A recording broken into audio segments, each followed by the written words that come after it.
नमस्कार विद्यार्थी मित्रांनो, हा प्रश्न कसा सोडवायचा हे मी तुम्हाला एका सोप्या पद्धतीने सांगणार आहे। मागील टीटी परीक्षेमध्ये हा प्रश्न विचारलेला आहे। तर एका चौरसाचे क्षेत्रफळ 144 सेंटीमीटर आहे। तर त्या चौरसास आतून स्पर्श करणाऱ्या वर्तुळाची त्रिज्या किती आहे? तर आपल्याला आतून स्पर्श करणाऱ्या वर्तुळाची त्रिज्या विचारलेली आहे। तर आता हा चौरस आहे आणि या चौरसामध्ये आपल्याला वर्तुळ दिलेला आहे आणि त्या वर्तुळाची त्रिज्या विचारलेली आहे। तर इथे चौरसाचं क्षेत्रफळ आपल्याला 144 दिलेलं आहे, म्हणून आपण इथे चौरसाची बाजू काढून घेऊ। तर 144 हे काय आहे? क्षेत्रफळ आहे आणि आपल्याला क्षेत्रफळ काढण्यासाठी त्याचं सूत्र काय आहे? बाजूचा वर्ग।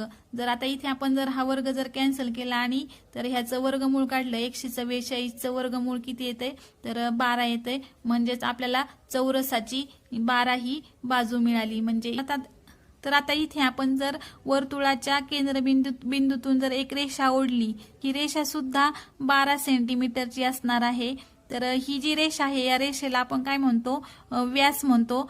वर्तुळाच्या केंद्रातून जाणारी जी रेषा असते ती काय असते? व्यास असतो, तो वर्तुळाचा व्यास असतो। म्हणून वर्तुळाच्या परिघावरून केंद्रबिंदूपर्यंत काढलेली जी रेषा असते ती काय असते? त्रिज्या असते।